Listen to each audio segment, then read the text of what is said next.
Good evening, I'm Amna Nawaz. And I'm Jeff Bennett. On the NewsHour tonight, President Trump visits communities recovering from floods and wildfires and suggests a complete overhaul of how the federal government responds to natural disasters.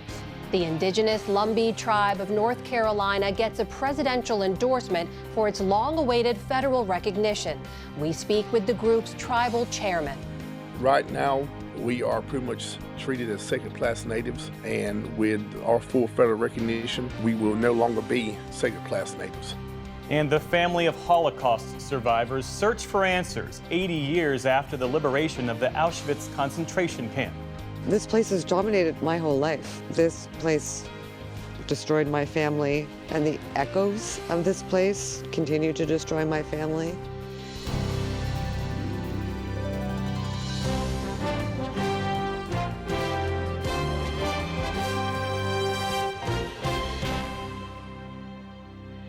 Major funding for the PBS NewsHour has been provided by Friends of the NewsHour, including Jim and Nancy Bildner, and the Robert and Virginia Schiller Foundation. The Judy and Peter Bloom Kovler Foundation, upholding freedom by strengthening democracies at home and abroad.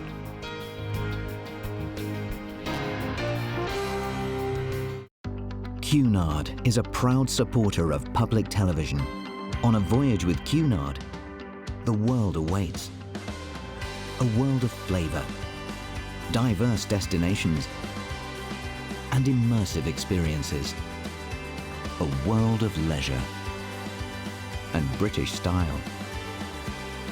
All with Cunard's White Star service.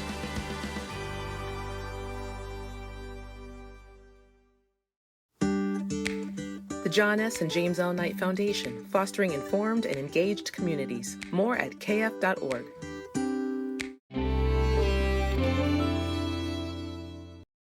And with the ongoing support of these individuals and institutions.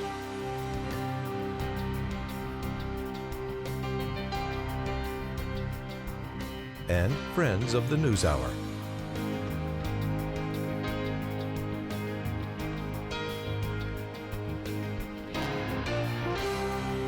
This program was made possible by the Corporation for Public Broadcasting and by contributions to your PBS station from viewers like you. Thank you. Welcome to the NewsHour. President Donald Trump set off for the first trip of his second administration today, touring multiple disaster zones. The president is in California tonight, where he'll survey damage from the wildfires that are ravaging the Los Angeles area. But first, he stopped in North Carolina, 4 months after Hurricane Helene, and threatened the future of FEMA. Laura Barone-Lopez begins our coverage. This morning, President Donald Trump touching down in western North Carolina. Stop number 1 of a cross-country disaster tour. Hurricane Helene brought historic, catastrophic floods to the state last September. 4 months later, Trump again made the recovery political. On the tarmac in Asheville, Trump questioned the need for a federal response. To have a group of people come in from an area that don't even know where they're going in order to solve immediately a problem is something that never worked for me. I'd like to see the states take care of disasters. Let the state take care of the tornadoes and the hurricanes and all of the other things that happen. Shortly after, Trump said he would sign an executive order to gut FEMA. I think we're going to recommend that FEMA go away. Eliminating the agency would take an act of Congress. And while FEMA assists states in disaster response, it's only at the request of governors. By afternoon, Trump was shaking hands with families in storm-battered Swannanoa, a small town outside Asheville. You need your riverbanks fixed, you need a lot of roads fixed, and we're going to get it done in rapid time. All this while in Washington. In my second term, we will again stand proudly for families and for life. The annual March for Life, where Trump made a simultaneous virtual appearance via pre-recorded video. Crowds of anti-abortion protesters watching on. We believe that every child has the right to life. The event featured a lineup of Washington's new Republican leadership. We are proud to march with you, including Vice President J.D. Vance. Meanwhile, on Capitol Hill, the Senate is set to hold a final confirmation vote on Trump's nomination for Secretary of Defense, Pete Hegseth. Two senators, Lisa Murkowski of Alaska and Susan Collins of Maine, were the only Republicans to vote against Hegseth in yesterday's procedural vote. Hegseth can only afford to lose one more Republican if all Democrats vote no. Before departing the White House this morning, Trump said he has his eyes on the narrow margin. I don't know what's going to happen. You never know in those things, but Pete's a very, very good man. I hope he makes it. I was very surprised that Collins and Murkowski would do that. The next leg of Trump's disaster tour will be in Southern California, where he plans to visit areas flattened by wildfires and others still under active threat. They turned off the water. Today, the president repeated claims that California mismanaged its water flow and falsely blamed a rare type of fish. Everyone's trying to figure out why aren't they turning it back. They say it's the Delta smelt, it's a fish, but I find that hard to believe. Fire and water officials have refuted Trump's claims, saying fish conservation efforts in Northern California did not impact water availability in the southern part of the state. Still, the president threatened to condition aid to California unless the Golden State complies with his demands. I want to see two things in Los Angeles: voter ID, so that the people have a chance to vote, and I want to see the water be released and come down into Los Angeles and throughout the state. Governor Newsom's office responded to the president's demands on social media, saying conditioning aid for American citizens is wrong and that California does require identification to be registered to vote. Amna? Laura, tell us more about what we should understand about the conditions that President Trump is laying out here, and also what experts are saying about the claims he's making to justify them. So first, I want to say that this has been a long-running fight that the president has picked with Gavin Newsom and with California. But in addition to the voter ID and redirecting water conditions, the president has suggested that California needs to end those protections for the endangered Delta smelt that we mentioned. Even though fire and water policy officials and emergency management experts that we spoke to all say that Trump's attacks on Newsom and on California are either misleading or outright false. And they say that Trump's proposed conditions are not necessarily rooted in science or recovery. And it's also inaccurate that water is somehow being withheld. The issue is more about how dense and urban the city of Los Angeles is and the ability to fight the fire there. And a number of California Republicans in the House themselves have said that they believe that aid should not be conditioned. There are, we should point out, some kinds of conditions, some forms of condition on disaster relief that are becoming more bipartisan and more popular. Tell us about those. There is a growing consensus among emergency management experts and former FEMA officials that conditions could be needed, as well as changing the federal relief system, that is also warranted. But they say that the conditions have to be focused on infrastructure and recovery, like what kind of materials are used to make homes more resistant to fires and floods. There should be no vegetation near buildings. Wider lanes are needed for evacuation. Asphalt that's resistant to heat. Essentially, how you build, where you build, and the materials you build with is what conditions should be used. And experts I spoke to, like Jesse Keenan, who's the director of climate change and urbanism at Tulane University, said opening the door to conditions that have nothing to do with recovery, like voter ID, could also end up hurting red states.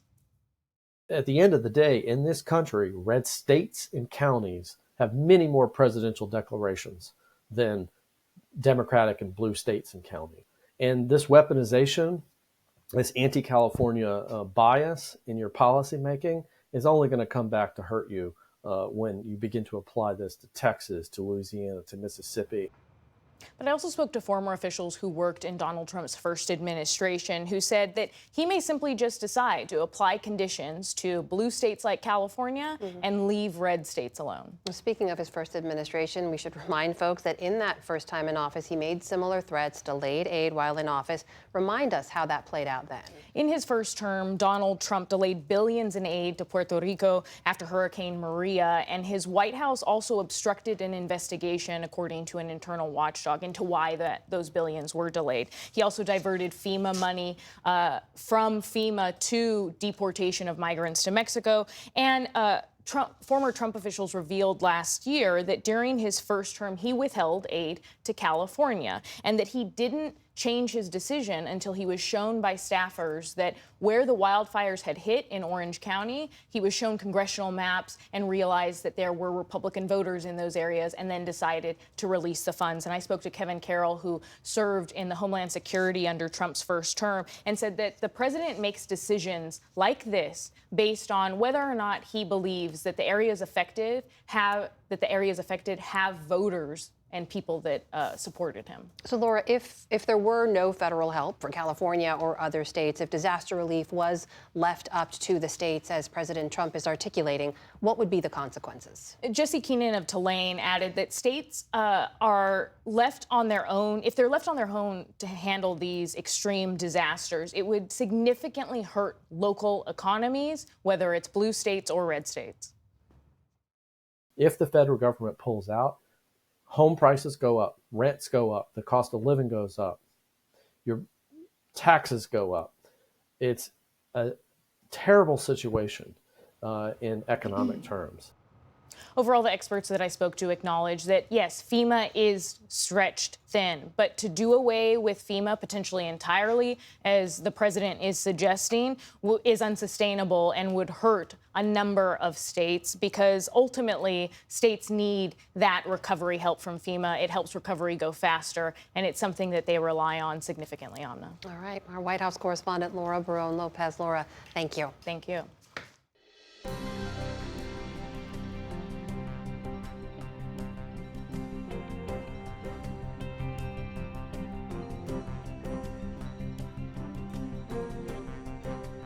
Late today, the U.S. State Department suspended all foreign assistance around the world for at least 3 months. It affects tens of billions of dollars for programs that extend from military assistance to Ukraine to supporting police in Mexico who are supposed to stop fentanyl from coming into the U.S.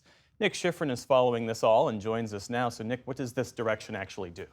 Jeff, the direction is contained in a memo that hasn't been made public. The State Department hasn't even acknowledged it publicly, but PBS NewsHour obtained the memo. And it says the U.S. government, quote, shall not provide foreign assistance funded by or through the Department and USAID without the Secretary of State's authorization.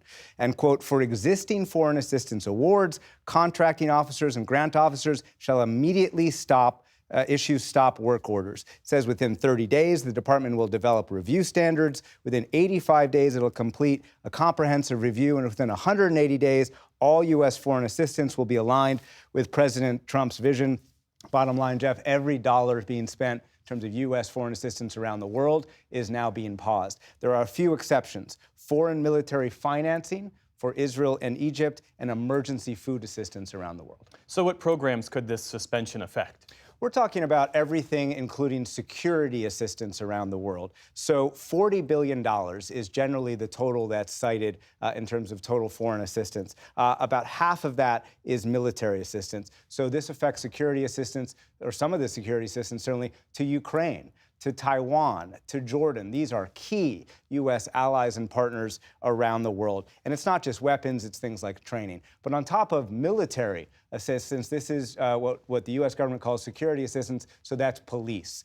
There's some $2 billion for policing around the world. And so as you identified at the top, some of this is for Mexican police, who are supposed to go after the cartels that have just been labeled foreign terrorist organizations, who are supposed to interdict fentanyl that has affected so many communities in the United States. So this really goes so far across the world. West Africa gets counterterrorism funding through this program. So there are big questions about how long this will last, how the Trump team will resume it. They say that they simply don't have enough visibility into all of these programs. They need to pause it in order to better understand it and align it with their vision. Nick Schifrin with this late breaking news. Our thanks to you as always. Thank you.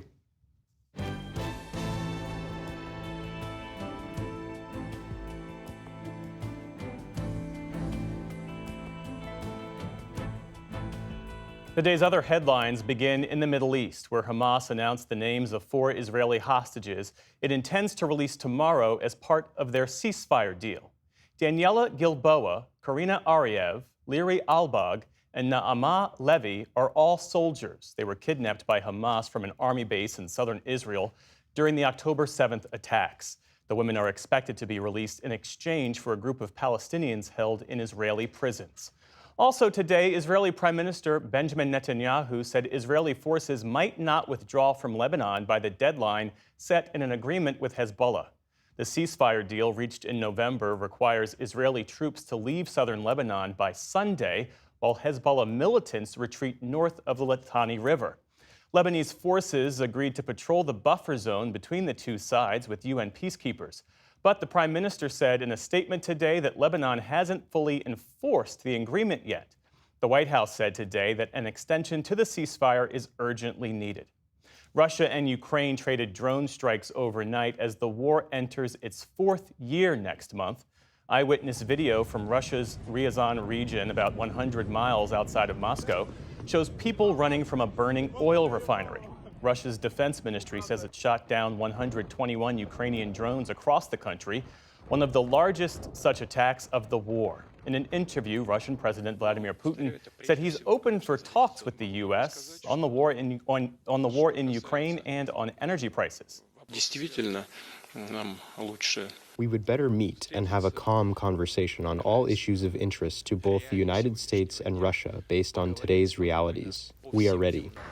Meantime, Ukraine says at least 3 people have died following a Russian drone attack overnight that hit an apartment complex southwest of the capital, Kyiv. Several homes were also hit. Such air attacks have become more frequent in Ukraine as Russia launches dozens of drones almost every night. President Trump has ended the government-funded protection detail for Dr. Anthony Fauci. The president said today his former advisor during the COVID-19 pandemic could hire his own security, adding that he wouldn't feel any responsibility if Dr. Fauci were ever harmed. Fauci has received death threats for his public health guidance during the pandemic. He has reportedly hired his own private security team. This week, President Trump also withdrew security protections for his former Secretary of State, Mike Pompeo, and former National Security Advisor, John Bolton. They've both been critical of Mr. Trump since serving his first administration. A federal judge barred the leader of the far-right Oath Keepers group, Stewart Rhodes, from entering Washington, D.C. without court approval. It comes days after President Trump commuted his 18-year prison sentence for coordinating the Capitol attack in 2021. Rhodes visited the U.S. Capitol earlier this week just after his release. He met with at least one lawmaker and defended his actions. The judge's order also applies to 7 other people convicted of charges related to January 6th and bars them all from entering the Capitol building or grounds without the court's permission. The U.S. Supreme Court said today it would hear a case on whether to allow the nation's first publicly funded religious charter school to open in Oklahoma. The case centers on a proposal by the Catholic Church in Oklahoma to establish an online school that would incorporate religious teachings into its curriculum. It comes amid other efforts to insert religion into public schools, including a push in Louisiana to display the 10 Commandments in classrooms. The case will likely be argued in front of the court this spring, with a decision by early summer. The world's largest annual migration of humanity is hitting its peak.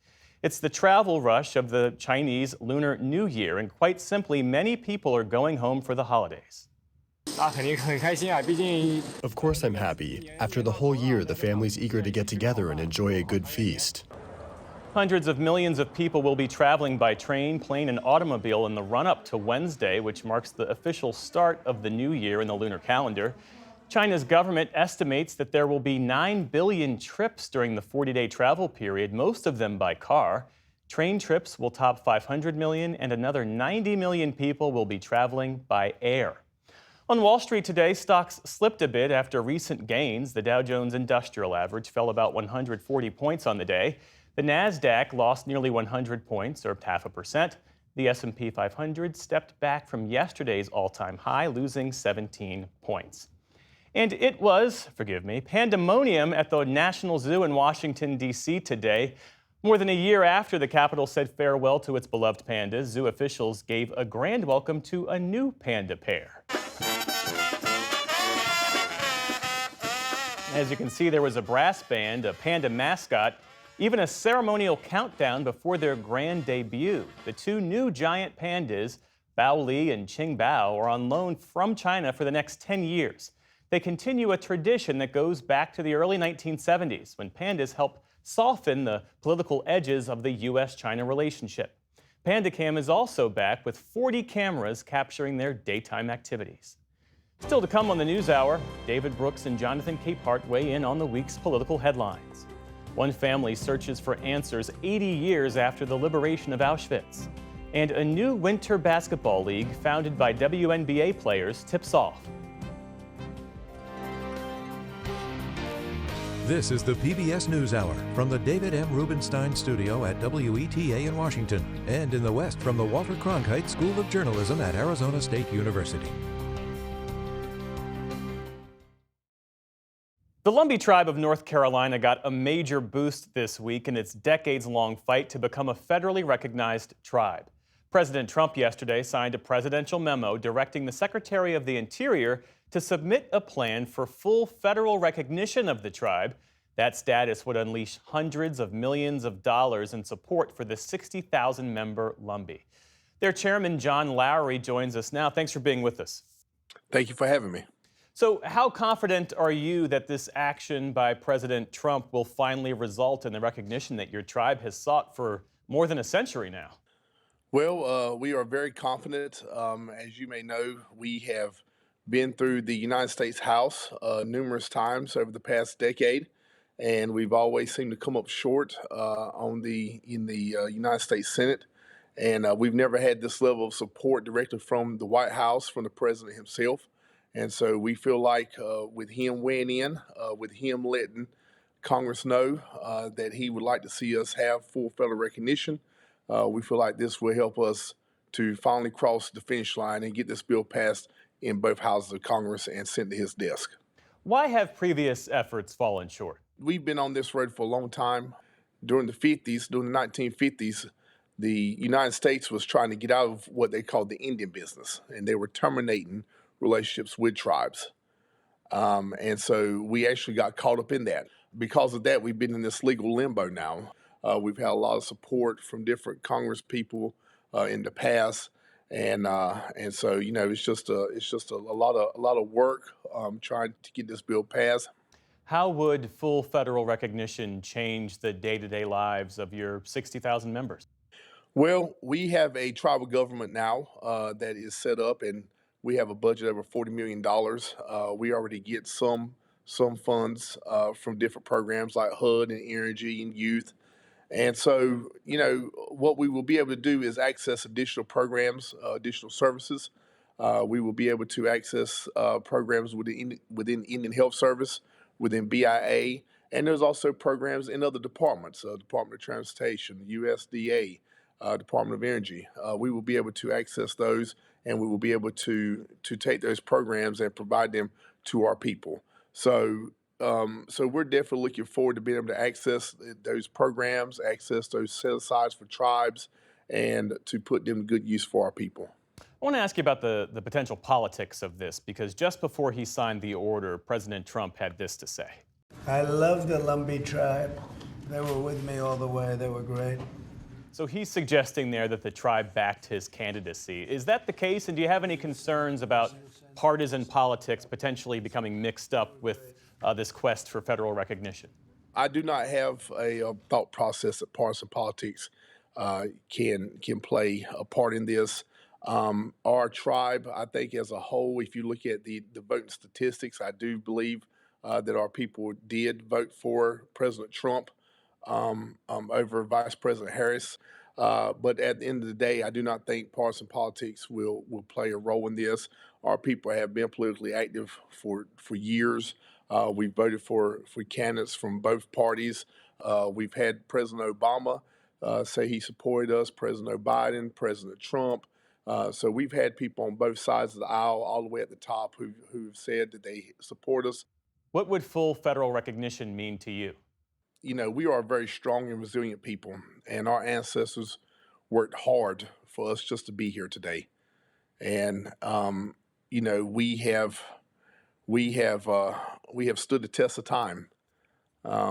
We have been through you know, colonial times. We've been through sickness. We've been through war. We've been through you know, the Civil War era. We've been through the Jim Crow South. We've even fought the KKK. And we continue to stand here. We continue to stand firm there's nothing that we cannot do as a tribal people. And so I'm proud of us. I'm proud of what our ancestors have been able to do.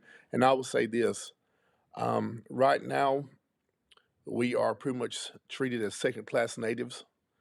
And with our full federal recognition, we will no longer be second-class natives. And to me, that's the biggest fight, is that the United States government will finally officially recognize us as who we are. And that's why we're still here fighting this fight to ensure that not another Lumbee passes away as a second-class native. John Lowry is chairman of the Lumbee Tribe of North Carolina. Appreciate your time this evening, sir. Thank you very much. I appreciate you.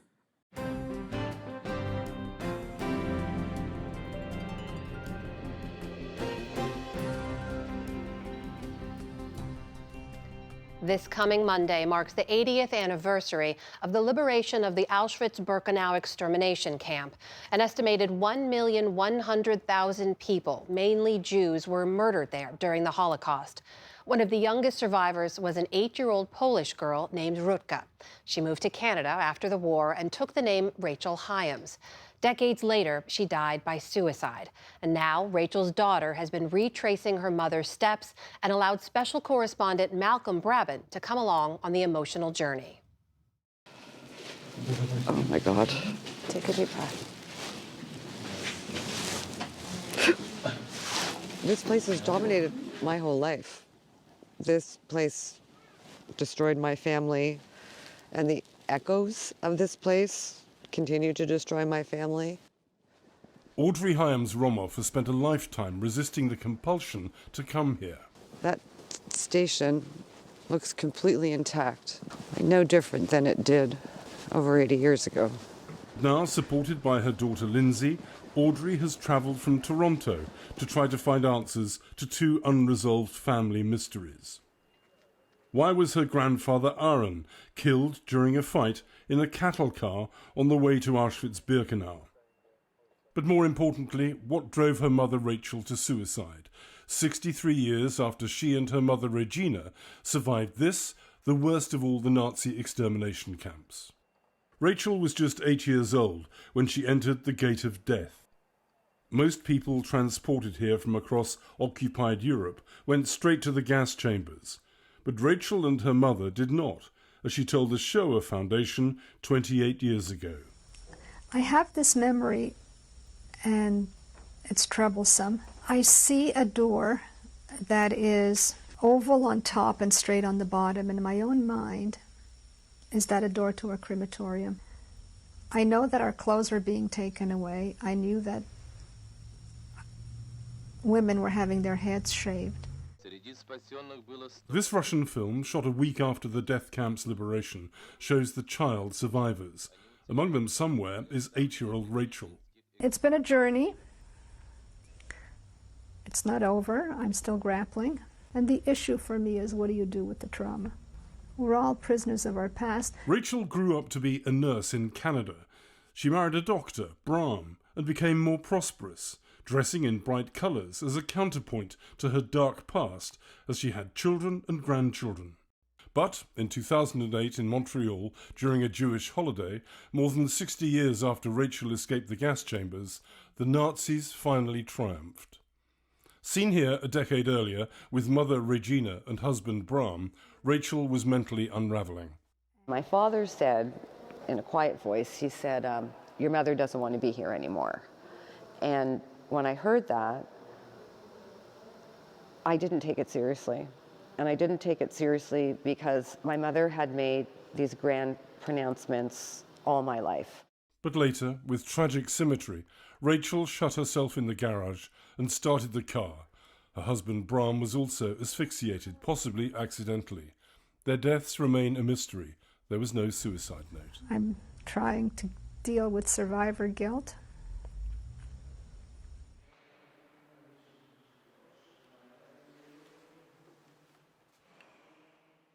People who have made this type of decision are really at peace because they know that they're taking control and they're not going to be in pain. And that's really hard for me to live with. You know, what should I have done that I didn't do. So that really is much more present for me than the manner in which she decided to take her life. The search for answers gains traction in the archives of Tomaszów Mazowiecki, south of Warsaw, where the Nazis crammed Audrey's family into a ghetto, along with 15,000 other Jews. Historian Justina Biernat has won accolades for revealing Tomaszów's dark past. Only 5 of the town's Jewish children survived the Holocaust. One of them was Rachel. So Aaron with his family and your grandpa with your grand-uncle. So there were a few children. I mean, Abraham, Isaac, Hinda, and Rutka. And they were all together in one flat in the ghetto. Builders were at work, erasing the last traces of the block's former Jewish occupants, including Audrey's relatives, who spent more than 2 years here, being terrorized and starved by the Nazis. We know the most Grünspan's family were resettled here, and it was about 16 people from the Grünspan's family, and I think that about 8 or 9 in one flat. To know how many of them were sort of just packed in here is hard to wrap your head around. I talked about how I didn't think that my mother and my grandmother would want us to do this trip. And I don't think they ever could have imagined that I'd be standing in this place where they were. And it's hard. I don't know. I feel the ghosts. Nearby St Wenceslas Church was built after the war to exorcise ghosts. It replaced a little wooden church where, in late fall 1942, over 2 days, 14,000 Jews from the ghetto were selected to be exterminated. Scores were also massacred here. Their bodies littered the churchyard. Extraordinarily, wooden St Wenceslas survived the war and has been moved a short distance away. I don't think I want to absorb the energy of this place because it's so dark. And I carry a lot with me. I don't need to carry this. This church has borne witness to one of the most evil things that happened during the Holocaust in Tomaszów Mazowiecki. A Nazi officer sat in front of this building, acting like a Roman emperor, giving the thumbs down to those Jews who were sent to the line of death. And they were transported to Treblinka, a death camp, and gassed. To others, who were more privileged, he gave the thumbs up, and they could survive. And those people included Audrey's family. Because the Germans had a use for Audrey's grandfather, Aaron Grünspan. We've got Aaron Grünspan here in the Jewish police. And this is the wages ledger that proves Grünspan was a low-ranking officer in the ghetto. Across Poland, Jewish elders were ordered by the Germans to establish ghetto police forces to make them accessories to Nazi war crimes. In Tomaszów, sons of good families were recruited in a vain attempt to mitigate the Germans' actions. Grünspan signed up on the same day as his best friend Michael Grossman. The Germans knew what they're planning, right? Mm-hmm. That the ghetto will be liquidating, and they knew that they will need hands for doing this. As the liquidation of the Tomaszów ghetto approached, the Jewish police were given a pay raise. Everyone needs to eat and to be safe. So perhaps money, it was low money, but it was the way to, survive. In Tomaszów's Book of Remembrance, Aaron Grünspan's friend Michael Grossman described how, on those 2 terrible days in 1942, Nazis mercilessly beat Jewish policemen as they shepherded their fellow Jews to the cattle cars. One policeman forced to participate in the deportations was Henry Bierzinski. This was part of the work, you see, of the police that I didn't like, you see, that we had to cooperate with the Germans. They used us under the threat of shooting us.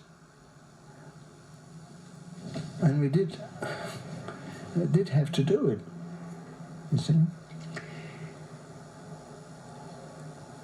Bierzinski's rare account of life as a ghetto policeman is contained in The Ghost Tattoo, written by his son, Australian doctor Tony Bernard. In terms of you and me, be absolutely clear, if your grandfather had not been a ghetto policeman, you would not be here and I wouldn't be here. No two ways about it. There were stacks of young, fit, healthy people who all went to Treblinka on those trains and didn't survive. You really had to have this get out of jail card. The question of our survival is something that I grapple with, and I will for the rest of my day. Audrey and Lindsay are retracing Rachel's steps into Crematorium 3 in the fall of 1944. There was an incident that my mother could never explain when she was here, that they gathered all the children and they had them undress and they brought them into the gas chamber, and then nothing happened. And after a little while, they took them back out and brought them back to the barracks. One possible explanation is that the children were saved by Hitler's deputy Heinrich Himmler's order that gas chambers cease operations. In a futile attempt to cover up the Nazis' war crimes before abandoning Auschwitz-Birkenau, the Germans blew up Crematorium 3. Only Crematorium 1 remains intact. Oh, God. The ovens were hard. Mostly all I thought about was children. You know, my mother was a child survivor, and I thought, how many children were in here that didn't just survive like my mother did? It's strange. The gas chamber or whatever, I mean, it's just a space, and you know that the stains on the walls, you know what the history of that is. But to turn the corner and see where they burn the bodies, that's been horrible. 80 years on, a Third World War seems closer than ever. With the right set of circumstances, there's a lot of hate in this world, and people are capable of doing horrible things. And I don't think that we've passed that point in our humanity, that this is an impossibility.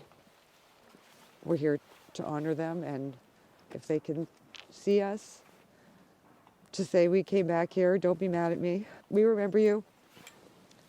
We remember everything that was lost here. And we continue to walk with the grief beside us, just like my mother walked with the grief beside her. Audrey and Lindsay's pilgrimage didn't yield the definitive answers they were seeking, but they left with greater understanding. It's painful to be here. It's good that I came, but I never want to come back. For the PBS NewsHour, I'm Malcolm Brabant in Auschwitz-Birkenau.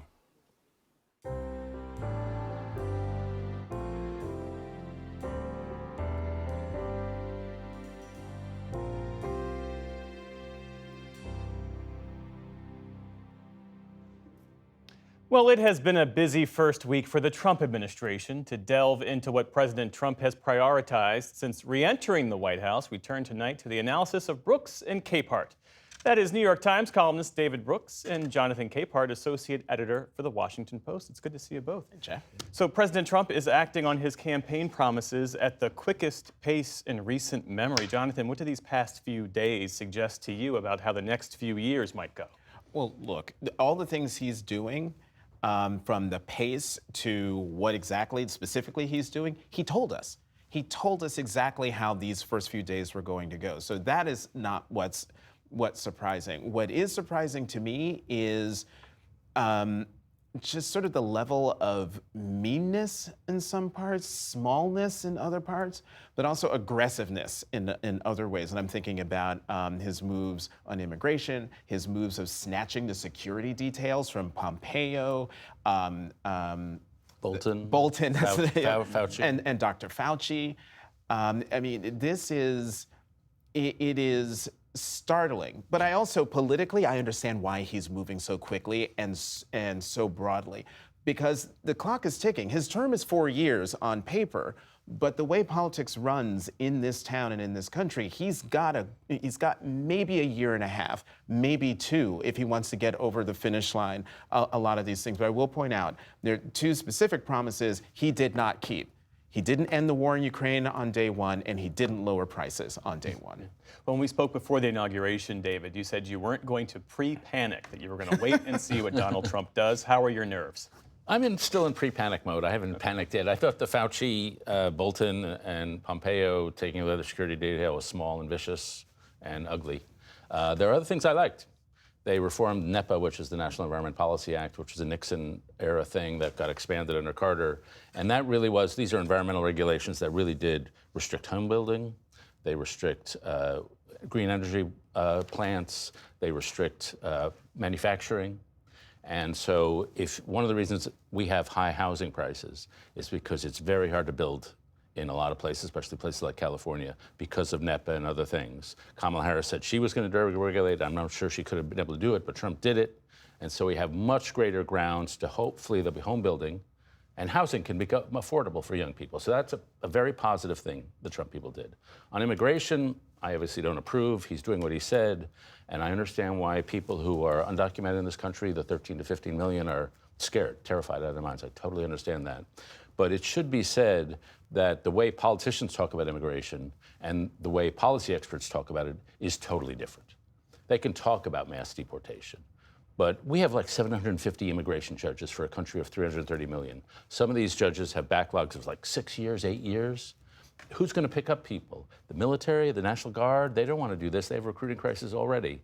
So the changes that are going to come on the immigration front are going to be a lot slower and more drawn out than a lot of people may think. Although, I mean, on the campaign trail, he said, we're going to go after violent, undocumented immigrants, or as he says, illegal aliens. But between the Laken Riley Act and other things, the definition of who they're going after has broadened to the point where, immigrant families where some are documented, some are undocumented, the terror in those families is real. Let's talk about the pardons, the January 6th pardons for nearly all of the defendants, and then the president commuted the sentences for the remaining, I think it was 4. It suggests that Donald Trump doesn't feel any real constraints. I mean, he's even considering inviting some of these pardoned rioters to the White House. What's the impact, David, of that sense of impunity? Well, I mean, the Proud Boys, this was a guy, one of the leaders, this was a guy who was supposed to be in prison until 2040. There's not like some misdemeanor. And so these are serious violent criminals that he pardoned. And it's basically a middle finger to the Capitol Police, to law and order in general. And it's a big sign that I value Steve Bannon's opinion over rule of law. And you commuted, I should have said 14. Mm-hmm. One of the things I've heard from Trump allies, and you mentioned this too, Jonathan, an argument ender was that the president said he was going to do this. He's entirely transparent. And then they also point to his decisive victory, that he won every battleground state, won the popular vote and the Electoral College, with the knowledge among the American people that he was going to do this, all of this, a pardon the January 6ers and the whole thing. How do you quibble with an argument like that? Just because you can doesn't mean you should. Yes, the president has absolute pardon power, and he is within his right to do that. But where I am so enraged by this, I am so tired of being jawboned by people who are constantly talking about backing the blue and how they're so for law enforcement, and how those of us who want some accountability for police when they get things wrong, that somehow we are anti-police. And yet here's this guy who just pardoned people who we all watched with our own eyes on January 6, 2021, beat and savage law enforcement officers. Five law enforcement officers died as a result of the injuries and other things that happened on January 6th. And he goes and he pardons them. I do not want to be lectured by Republicans, and I think I speak for a lot of people who are center left and Democrats. Do not lecture us about your support for law enforcement when you back a president who just did what he did on the January 6th people. Do the pardons take that cultural issue off the table for the GOP? You mean defending January 6th? Or, well, I mean, even the people I know who are pro-MAGA and very pro-Trump, they thought January 6th was a terrible atrocity. And so he's not only catering to his base, he's catering to the edge of his base. And it should be said, in our Constitution, we have a wonderful Constitution. But the pardon power of the presidency is like in my top 3 bad things that are in there, because every president has abused that power, including Joe Biden just a few weeks ago. Donald Trump, of course, takes it to the next level. But the crucial element of the Trump presidency is his attempt to have what I called on our show on Monday an electoral monarchy, that all power is personal. I don't have to follow the norms and rules of the Constitution because I'm king. And the January 6th pardons were a perfect exemplification of that. And you could argue, Jonathan, that the swing state voters who were angry about high grocery prices, angry about the high cost of living, housing prices, and the rest, they're still waiting to hear what Donald Trump will do on that issue in particular. Does that provide an opening for Democrats in any way? I mean, sure, but let's keep in mind, we're only 4 or 5 days into the new Trump term. I would say let's give it let's see what next week holds. Maybe he'll do something then. But if he doesn't move specifically on bringing down prices and addressing those economic concerns of the American people writ large, but of his voters in particular, then yes, Democrats should jump out there and point out the fact that he's kept a lot of his promises, but he hasn't kept the promises that everyone says got him elected president. And he's been clear, to your point about keeping a lot of his promises, he's been clear about trying to dismantle the U.S.-led global order, telling the Davos elite this past week that, you either do what's in our best interests, and if you don't want to play ball, you're going to pay a price in the form of tariffs. Yeah, my small violin for the Davos elite is now playing.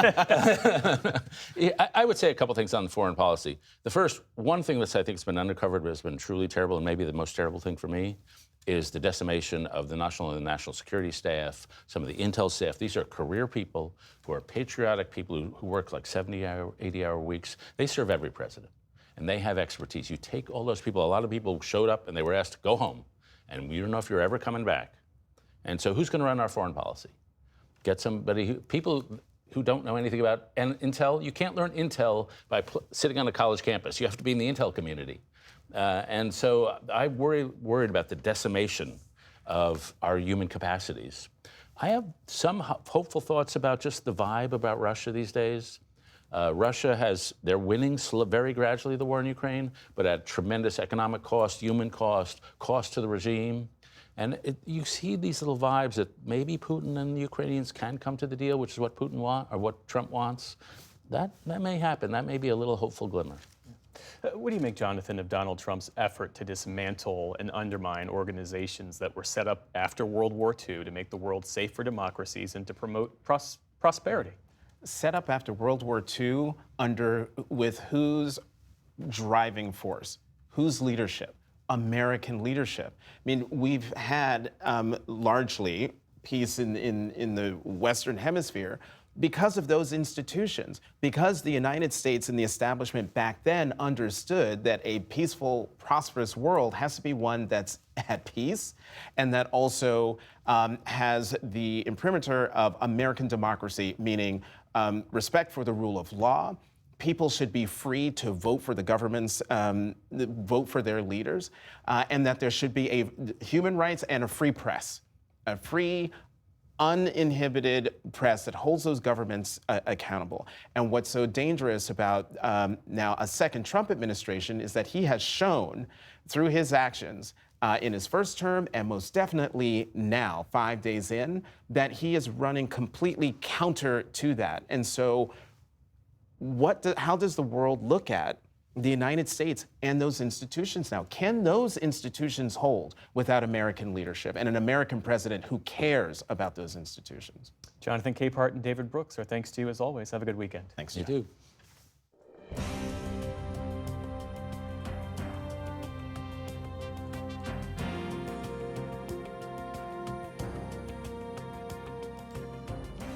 Women's basketball has seen an overdue surge in popularity in recent years. Last year's WNBA championship was the most watched finals game in the league's 25-year history with 3.3 million viewers. Now, a new professional 3-on-3 league called Unrivaled, launched last week in Miami, is building on that success. Games air on TNT and True TV and stream on Max, part of a 6-year deal worth $100 million. I spoke to WNBA All-Star and co-founder of the Unrivaled League, Napheesa Collier, earlier this week. Napheesa Collier, welcome to the NewsHour. Thanks so much for joining us. Thank you. So this league was born from the joint force of you and your fellow WNBA star Breanna Stewart. How is it that two WNBA rivals came together to start this league? What was the void you were trying to fill? Yes, I think just we have both been in women's basketball for so long and the WNBA, and I think through that we just saw the holes of what kind of works and what doesn't. And for a long time, a lot of players had to play year-round basketball. They would play in the WNBA, they would have maybe 10 days off, and then they would have to go overseas. So not only is that really hard on your bodies, where we were seeing really just terrible injuries, also a lot of people don't realize that we make most of our money off the court. And so brand building and being able to activate with those brands is really important for our livelihoods. And when you're overseas, you essentially go dark for 6 months out of the year and you can't activate with those brands. It really hurts us in that way. And then thirdly, I think you just see the explosion that is happening in women's sports right now. It's growing at such a rapid pace, and it feels like everyone except for the people who are putting the product on the court or the field or wherever it may be are the ones that are benefiting financially from that. And so we kind of wanted to put all that together, and we came up with Unrivaled, where we can hone our basketball skills, where you're getting better. We have the best, weight facilities, recovery facilities. We have equity in the league. This is one of the first times ever that people who are playing in the actual league that they're playing in have equity in it. And then also so heavy on content and brand building, which again is so crucial to how we make money. Tell me more about the financial piece of it, because you guys are offering the highest average salary for professional women's athletes, right? Some $220,000, higher even than the WNBA's regular base salary, plus equity, as you mentioned. Where's the money coming from, and how hard was it to bring investors in? Yeah, I mean, the money is coming from those investors, people who believe in the product and believe in the financial plan that we have for this. And I think that was something that we were really adamant about from the very beginning, is that we wanted to offer really competitive, high salaries because we want to pay players what, we deserve to be paid. And then that also goes with the equity piece where, we're trying to create generational wealth here where people have equity in hopefully what is a very successful, sustainable business. And so that was something that we really had to work through in the very beginning. It was something very important for us. And so we went out and we got those brands who aligned with what we're thinking. And I think even better than all of that, for so long, the narrative was kind of support women's sports. It's the right thing to do. Now, of course, it's the right thing to do, but it's also the smart thing to do financially. And I think our investors realize both of those parts of it. Okay, so for anyone who hasn't been able to see a game yet, walk us through it. How is 3-on-3 different than 5-a-side? What do you love about this game? I love that, first of all, there's 2 baskets still, so a lot of people don't realize it's not half court. We still have that up and down game, but it's about 2/3 the size of a regular court. But you're taking 2 people off of each team, and so it just really opens the court up so much where you get to use your skills, and we have the best players in the world here. We want to see what they can do. And so, especially for me, for example, I love working in the post. Well, in, the WNBA, it's really bogged down. It's really crowded. Here, I'm allowed the freedom to work more in the post, and you can see my skill set more, and you can see everyone's skill set. And so I think that's what makes it really fun. I mean, the roster is incredible. Among the league's 36 players, in addition, of course, to you and Stewie, you've got stars like Brittany Griner, Angel Reese, Alyssa Thomas, Aaliyah Edwards. Your league investors include people like the legendary coach Dawn Staley and tennis star Coco Gauff. Your analysts include women like Candace Parker and Lisa Leslie. This is really a league built by women for women athletes. How does that sort of change how it's run, how the athletes are supported?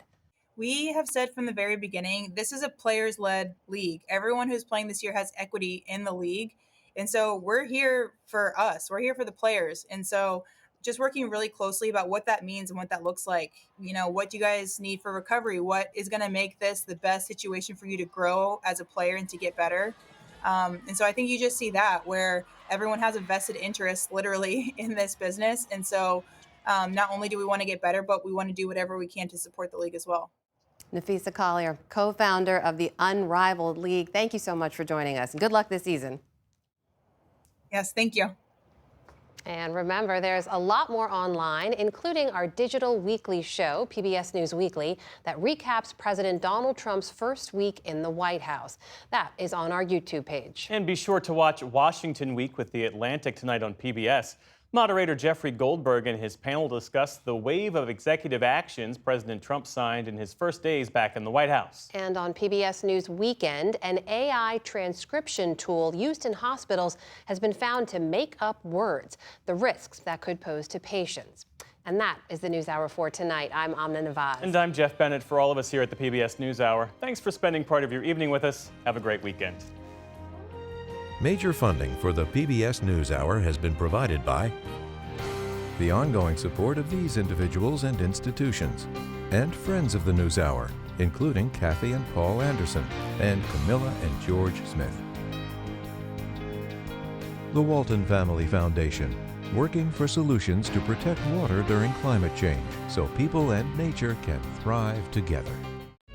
The William and Flora Hewlett Foundation, for more than 50 years advancing ideas and supporting institutions to promote a better world at hewlett.org.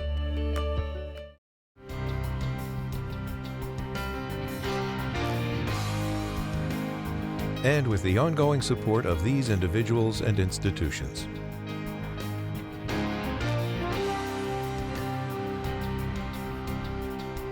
And friends of the NewsHour.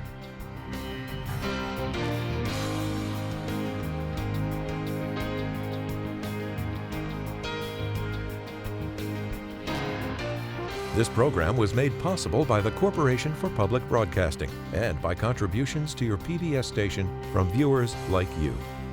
Thank you.